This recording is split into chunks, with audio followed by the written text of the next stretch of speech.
मैं करुणा के सागर भारतीय संविधान के निर्माता, नारी के मुक्तिदाता, गूंगे को जवान और विकलांग को टांग देने वाले परम पूज्य बोधिसत्व बाबा साहब डॉक्टर भीमराव अंबेडकर के चरणों में अपने श्रद्धा सुमन अर्पित करता हूँ। इसी के साथ साथ यहाँ पर मंच पर मंचासीन हमारे सभी अतिथिगण और इसी के साथ साथ इस सामने बैठे हमारे गांव के लोग, माताएं, बहनें, नौजवान साथियों, आपने अपना कीमती समय ऐसे महामानव के जन्म दिवस में देकर के पुण्य कार्य किया है कि जिसने अपना पूरा जीवन ही आप लोगों को दे दिया। मेरी बात से इत्तेफाक रखिए कि आज जो आजादी की सांस हम लोग ले रहे हैं, हम लोग लेने का मतलब दलित समाज से नहीं है। आजादी की सांस लेने का मतलब भारत का एक एक बच्चा, भारत का एक एक बच्चा, जल जंगल संपत्ति जितनी भी इस देश के नागरिक हैं, जो भी उनके पास है, सही माने में यदि आप उसका आकलन करेंगे तो वो सारा का सारा परम पूज्य बोधिसत्व बाबा साहब डॉक्टर भीमराव अंबेडकर का दिया हुआ है। आप मेरी बात को भली भांति समझ लीजिए कि यदि देश के अंदर संविधान ना होता तो एक बड़ी मछलियां छोटी मछलियों को जिस तरीके से तालाब में निकल जाती हैं, उसी तरीके से यहाँ पर बड़े लोग छोटे लोगों का जैसे पहले शोषण करते थे संविधान बनने से पहले, आज भी वही शोषण होता है यहाँ पे। तो बाबा साहब ने जो अपने संविधान में लिखा है, जो संविधान उन्होंने दिया है, वो एक जाति को नहीं दिया है, एक वर्ग विशेष को नहीं दिया है। उस संविधान का फायदा इस देश के अंदर आम आदमी, आम नागरिक उठा रहा है। संकुचित विचारधारा के लोगों ने परम पूज्य बोधिसत्व बाबा साहब भीमराव अंबेडकर को दलितों का मसीहा कहकर उनको एक जाति में बांधने का जो काम किया है, मैं ऐसे लोगों की भर्त्सना इस मंच से करता हूं।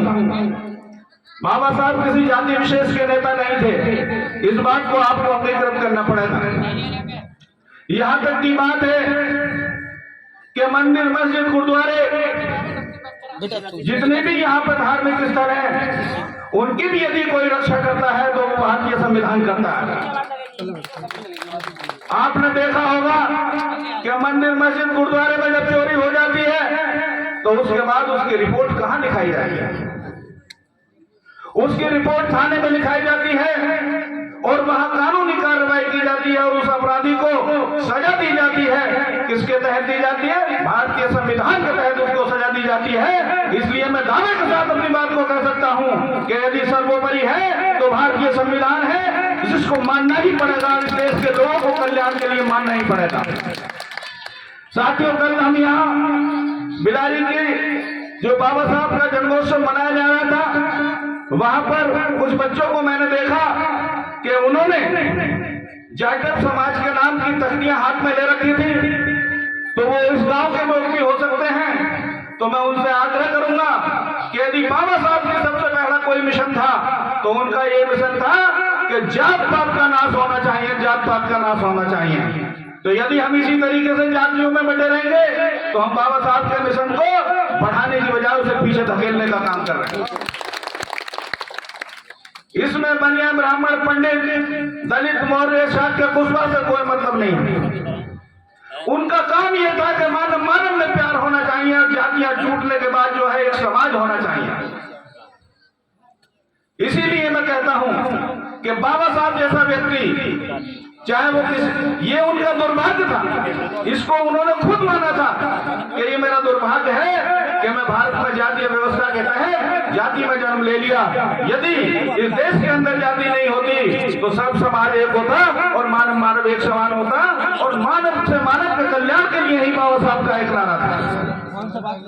इस देश के अंदर जो पहले प्रथाएं थी, कुप्रथाएं थी, आपने सुना होगा कि आदमी को इंसान के साथ भेदभाव करता था, पशुओं जैसा भेदभाव होता था, दुर्व्यवहार होता था। लेकिन जब से परम पूज्य बोधिसत्व बाबा साहब ने एक अनूठी हमें भारतीय संविधान के रूप में जो सौगात दी है, उसके बाद ही मानव मानव एक समान का नारा लग पाया है। इससे पहले यहाँ पर की जो जातीय व्यवस्था थी उसमें जो है छोटे लोग बड़े लोग इस तरीके की व्यवस्थाएं थी जिसके तहत उनका शोषण किया जाता था। एक बात और मैं बता दूं कि यहाँ पुरुष तो बैठे ही हैं, इसके साथ साथ जो इतनी बड़ी संख्या में यहाँ महिलाएं बैठी हैं, यदि सबसे बड़ा एहसान कोई है, यदि सबसे बड़े ऋणी कोई है और सबसे बड़ी कर्जदार इस देश के अंदर यदि कोई है तो इस भारत देश की महिलाएं हैं। बाबा साहब ने जितना महिलाओं के विषय में सोचा है इतना उन्होंने और किसी के विषय में नहीं सोचा, क्योंकि सबसे ज्यादा बुरी हालत, सबसे बड़ा शोषण यदि किसी का होता था तो वो महिलाओं का होता था। आज आप देख रहे होंगे कि महिलाएं डीएम बन सकती हैं, महिलाएं एसएसपी बन सकती हैं, महिलाएं एमएलए एमपी बन सकती हैं, लेकिन धार्मिक व्यवस्था के अनुसार ये सारी उनको पद जो भी है डीएम कलेक्टर बनने का कभी भी सौभाग्य प्राप्त नहीं हो पाएगा।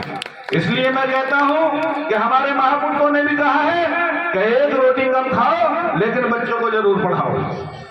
तो साथियों, मैं यहाँ के कार्यक्रम के आयोजक अखिल भारतीय अम्बेडकर युवक संघ को धन्यवाद देता हूं कि उन्होंने इतना सुंदर कार्यक्रम यहाँ पे आयोजित किया। मैं अखिल भारतीय अम्बेडकर युवक संघ की राष्ट्रीय कार्यकारिणी का महामंत्री होने के नाते उनको कोटि कोटि बधाई देता हूं कि उन्होंने इतना सुंदर कार्यक्रम का आयोजन किया है। मैं अपनी बात को ज्यादा यूं नहीं कहूंगा कि अभी बहुत सारे वक्ता हैं, वो आपको बताएंगे, बाबा साहब का जीवन परिचय आपको बताएंगे। बाबा साहब का जीवन परिचय इतना विशाल है कि इस तरीके के कार्यक्रम अगर पूरे दिन पूरी रात यदि पूरे साल भी करते रहेंगे तो बाबा साहब पे हम कहीं उनको जो है उनके जीवन चरित्र को छू भी नहीं पाएंगे। तो मैं इन्हीं बातों के साथ अपनी वाणी को विराम देता हूँ। जय भीम, जय भारत, नमो बुद्धाय।